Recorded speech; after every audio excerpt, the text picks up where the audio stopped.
আসসালামু আলাইকুম ওয়া রাহমাতুল্লাহি ওয়া বারাকাতুহু। আশা করছি আপনারা সকলেই ভালো আছেন। ছোট্ট একটা বিষয় নিয়ে আপনাদের সাথে আলোচনা করতে চলে আসলাম। আমি ওয়াজিউর রহমান নোমান। বিষয়টা হলো, আমি কি আমার বাংলা ভাষায় কথা বলার কারণে লজ্জিত হব? আমি কি আমার মনের ভাব, আবেগ, অনুভূতিগুলোকে বাংলায় ব্যক্ত করার কারণে লজ্জিত হব কি না? যদি হই, আপনারা সকলেই অবগত আছেন, গতকাল বাংলাদেশ অন্তর্বর্তীকালীন সরকারের দুই উপদেষ্টা আসিফ মাহমুদ ও নাহিদুল ইসলামের সাথে সৌজন্য সাক্ষাৎ করেন ওয়ার্ল্ড ব্যাংকের প্রতিনিধিরা। সেখানে তিনারা বাংলায় কথা বলার কারণে সমালোচিত হচ্ছেন।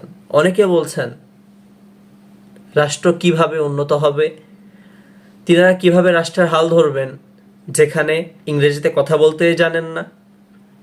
অনেকে বলছেন মাস্টার্স পর্যন্ত পড়াশোনা করে বা এই শিক্ষা সিলেবাসের মধ্যে ইংরেজি ভাষাকে রাখা যেত কিনা, অনেকে প্রশ্ন তুলেছেন।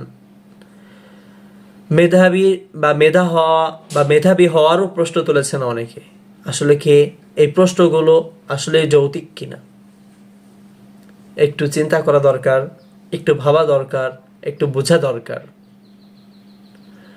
যারা যুক্তরাজ্যে আছেন, যুক্তরাষ্ট্রে আছেন, সেখানকার উচ্চ পদস্থ ব্যক্তি থেকে একেবারে সর্বনিম্ন স্থানের নিম্ন পর্যায়ের যে সমস্ত ব্যক্তিবর্গ আছেন, সকলেই কিন্তু অনর্গল ইংরেজিতে কথা বলতে জানেন। যেভাবে একজন সাধারণ কর্মচারী, একজন শ্রমজীবী ব্যক্তি সকলেই কিন্তু অনর্গল ইংরেজিতে কথা বলতে পারেন। তার মানে এটা নয় ইংরেজিতে কথা বলা, ইংরেজিতে কথা বলতে পারা এটা শিক্ষা মেধার মানদণ্ড হবে। তবে প্রত্যেক জাতি তার নিজস্ব ভাষায়, নিজস্ব শব্দচয়নে সুন্দর সাবলীল ভাষায় উচ্চাঙ্গের পাণ্ডিত্যপূর্ণ কথাবার্তা বলতে পারাই সার্থকতা। এখন আমাদের নতুন একটা দাবি হতে পারে, দাবি হওয়া চাই, এটা প্রাণের দাবি, এটা মাতৃভাষার দাবি, যেটার জন্য আমরাও রক্ত দিয়েছি।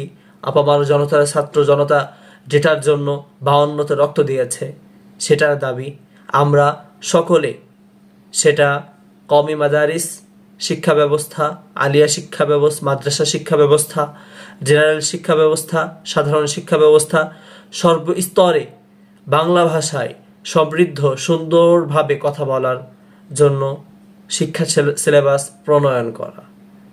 এবং যে সমস্ত ব্যক্তিবর্গ বাংলিশ কথা বলাকে পছন্দ করেন, তাদের থেকে নিজেদেরকে কিছুটা দূরে রাখার সুযোগ তৈরি হয়ে যান।